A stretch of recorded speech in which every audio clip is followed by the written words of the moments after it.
ኢትዮጵያ ነዳጅ የሚጠቀሙ ከባድ ተሽከርካሪዎችን ወደ አገር ውስጥ ማስገባት አግዳለች። ሐማስ ታጋቾችን ለመልቀቅ መስማማቱን ተከትሎ እስራኤል ጋዛን መደብደብ እንድታቆም ትራምፕ አሳስበዋል።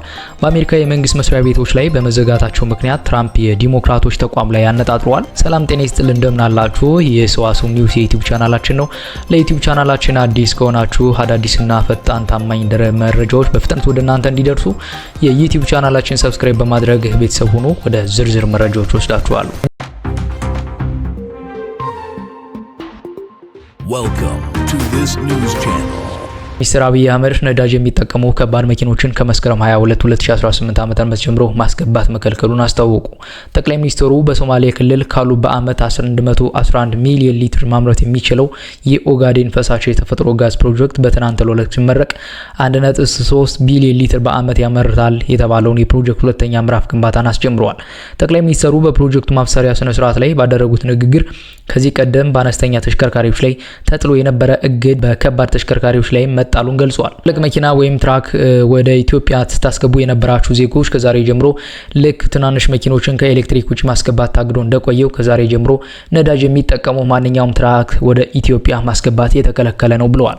ጠቅላይ ሚኒስትር አብይ አህመድ በአንጻሩ ጋዝ የሚጠቀሙ ከባድ ተሽከርካሪዎች ለሚያስገቡ ባለሀብቶች ከሆነ ከቀረጥ ነፃን ጨምሮ መንግስታቸው አስተማማኝ ድጋፍ እንደሚያደርግም ተናግረዋል።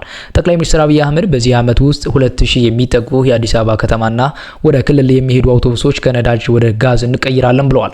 ቢበዛ በአንድ ዓመት ጊዜ ውስጥ 2000 የሚጠጉ የአዲስ አበባ ከተማና ወደ ክልል የሚሄዱ ባሶች አሁን ከሚጠቀሙት ነዳጅ ወደ ጋዝ እንቀይራለን። እነዚህ 2000 አውቶቡሶች ሲቀየሩ በሚቀጥለው ዓመት የትራንስፖርት ዋጋ ቢያንስ በ50 በመቶ እንደሚቀንስ ተናግሯል። ኢትዮጵያ ከዚህ ቀደም ለግል ጥቅም የሚውሉ ነዳጅ የሚጠቀሙ አውቶሞቢሎችን ወደ ሀገር ውስጥ ማስገባት አግዳለች።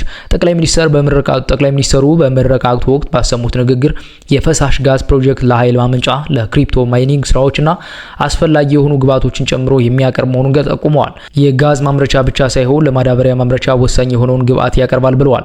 ጠቅላይ ሚኒስትሩ በቅርቡ ከዳንጎቴ ድርጅት ጋር ስምምነት ላይ የተደረሰበትን የዩሪያ ማዳበሪያ ፋብሪካ እንዲሁም የነዳጅ ማጣሪያ ፋብሪካ የግንባታ መሰረተ ድንጋይ ትናንት መስከረም 22 2018 ዓ.ም በሶማሌ ክልል አስቀምጠዋል። ሐማስ ታጋቾችን ለመልቀቅ መስማማቱን ተከትሎ እስራኤል ጋዛን መደብደብ እንድታቆም ትራምፕ አሳስበዋል። ሐማስ የተቀሩት እስራኤላውያን ታጋቾች ለመልቀቅ መስማማቱን ገልጾ በሰላም እቅዱ ላይ ተጨማሪ ድርድር እንደሚያስፈልግ አስታውቋል። ሐማስ የሰላም እቅዱ መቀበሉን ካስታወቀ በኋላ የአሜሪካው ፕሬዝዳንት ዶናልድ ትራምፕ እስራኤል በጋዛ የምታደርሰውን ጥቃት እንድታቆም አሳስበዋል። ፕሬዝዳንቱ ሐማስ የሰላም እቅዱን ካልተቀበለ ገሃነም ይጠብቀዋል በማለት ሲዝቱ ቆይቷል። የጠቅላይ ሚኒስትር ቤንያሚን ኔታንያሁ የሰላም እቅዱን የመጀመሪያ ምዕራፍ ለመተግበር ዝግጁ መሆናቸውን ገልጸዋል። ሐማስ ለዘላቂ ሰላም ዝግጁ ነው ያሉት ትራምፕ በበኩላቸው እስራኤል ጋዛን መደብደብ ማቆም አለባት ብለዋል። ትራምፕ የሐማስን ምላሽ በበጎ ቢቀበሉም ቡድኑ ቁልፍ የሆኑ የሰላም እቅዶችን ክፍሎች አለመቀበሉ ጥያቄ አጭሯል። 20 ነጥቦች ካሉት የአሜሪካ የሰላም እቅድ መካከል በተወሰኑት እንደሚስማማ ሐማስ ገልጿል። የዩናይትድ ኪንግደም ጠቅላይ ሚኒስትር ኪር ስታርመር አሁን ያለው ሁኔታ ተስፋ እንደሚሰጥ ተናግሯል። የተባበሩት መንግስታት ዋና ጸሐፊ አንቶኒዮ ጉተሬዝ አሳዛኙ የጋዛ ግጭት እንዲቆም ሁሉም ወገኖች እንዲተባበሩ ጥሪ አቅርበዋል። የቱርክ ፕሬዝዳንት ረሲፕ ታይፕ ኤርዶዋን ሐማስ ለጋዛ የሰላም እቅድ የሰጠው ምላሽ ገንቢ ነው ሲሉ ተናግረዋል።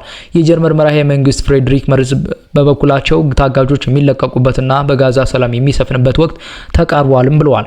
የፈረንሳይ ፕሬዝዳንት ኢማኑኤል ማክሮንም ሁለቱ ታጋቾች ተላቀው በጋዛ የተኩስ አቁም ስምምነት የሚደረስበት ወቅት ተቃርቧል በማለት በመግለጫ አሳውቀዋል። ጠቅላይ ሚኒስትር ጆርጂያ ሜሎን በበኩላቸው ቅድሚያ ሊሰጠው የሚገባው የተኩስ አቁም ስምምነት ነው ብለዋል።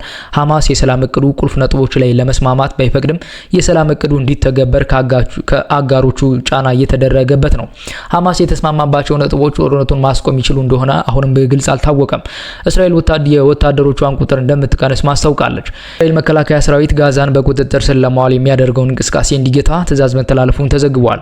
ኔታንያሁ የሰላም እቅዱን የመጀመሪያ ምዕራፍ ለመተግበር ዝግጁ መሆናቸውን ቢገልጹም ትራምፕ ካስቀመጧቸው 20 ነጥቦች መካከል የትኞቹ እንደሚተገብሩ ግልጽ አይደለም።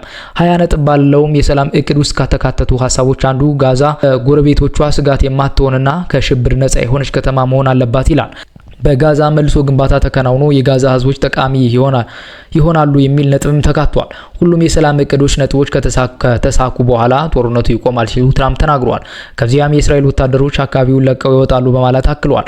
ሐማስ የተቀሩትን እስራኤላውያን ታጋቾች ከለቀቀ በኋላ 2000 ፍልስጤማውያን እስረኞች እስራኤልን ትለቃለች።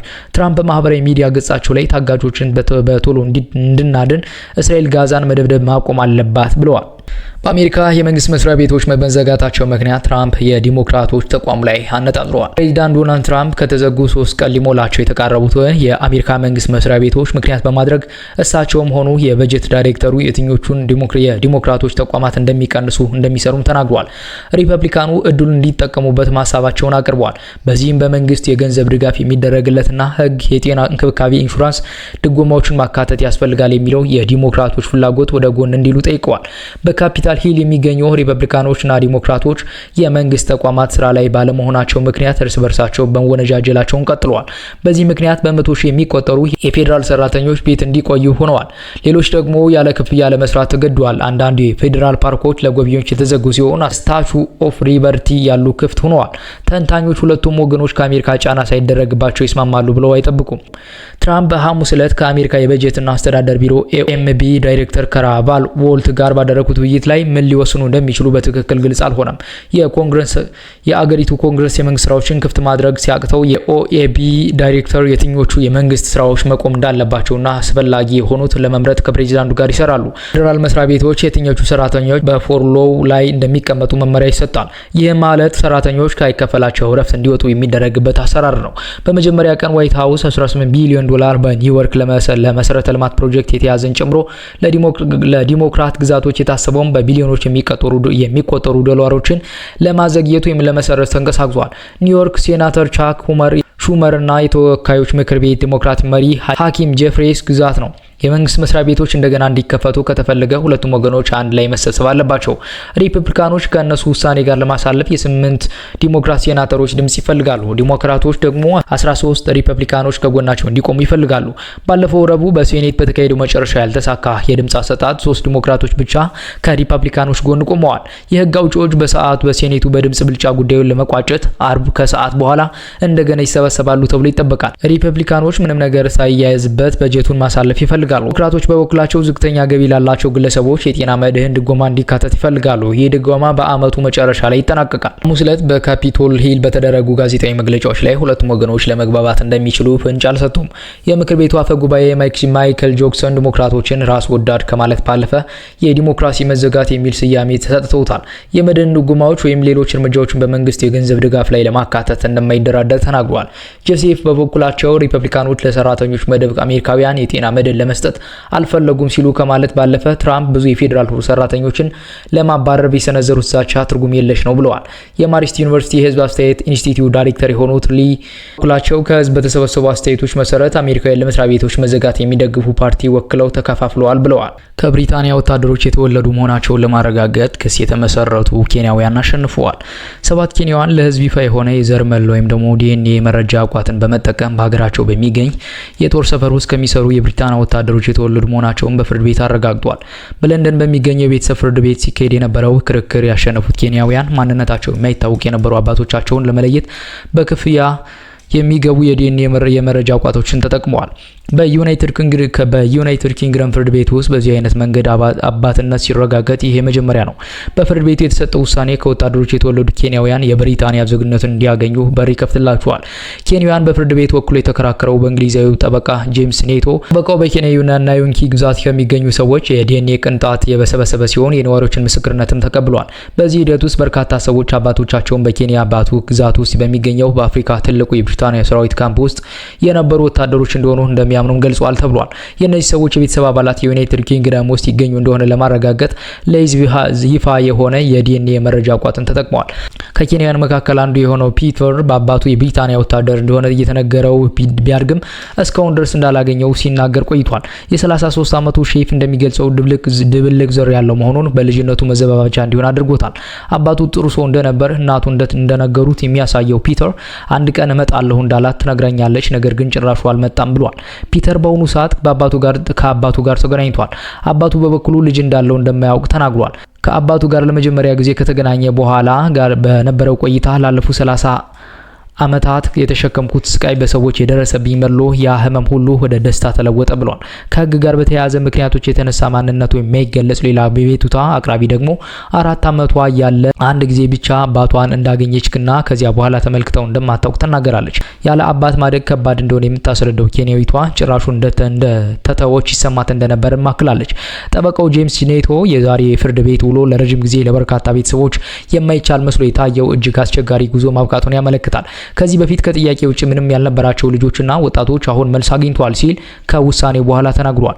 በኬንያ ባቱ ግዛት አቅራቢያ በተመሳሳይ ሁኔታ ውስጥ ያሉ ሌሎች በርካታ ሰዎች እንዳሉ የሚያስረዳው ጠበቃው ቀጣዩ እርምጃ ስለ አባቶቻቸው ወይም ስለ ቤተሰቦቻቸው ጥቂት ወይም ደግሞ ምንም መረጃ ያላቸው ሰዎችን በፍርድ ቤት መወከል እንደሆነ ገልጿል። በዲኤንኤ ምርመራ ሂደቱ ላይ የተሳተፈው ጠበቃና ተሟጋቹ አንድሪው ማይክላውድ በበኩሉ የፍርድ ቤቱ ውሳኔ የእንግሊዝ መከላከያ ሚኒስትር ባቱክ በሚገኙ ወታደሮች ላይ የሚቀርቡ የአባትነት ጥያቄዎችን በተመለከተ ይበልጥ ኃላፊነት እንዲወስድ ያደርጋል የሚል ተስፋ እንዳለው አስረድቷል። የመከላከያ ሚኒስትሩ በበኩሉ የዩናይትድ ኪንግደም ወታደሮች ላይ የሚቀርቡ የአባትነት ጥያቄዎች የሰዎች የግል ሕይወት ጉዳይ ቢሆንም መንግስት ከአባትነት ጋር የተያያዙ ጥያቄዎች በሚኖሩበት ጊዜ ከአካባቢው ባለስልጣናት ጋር ይተባበራል ሲል ምላሽ ሰጥቷል።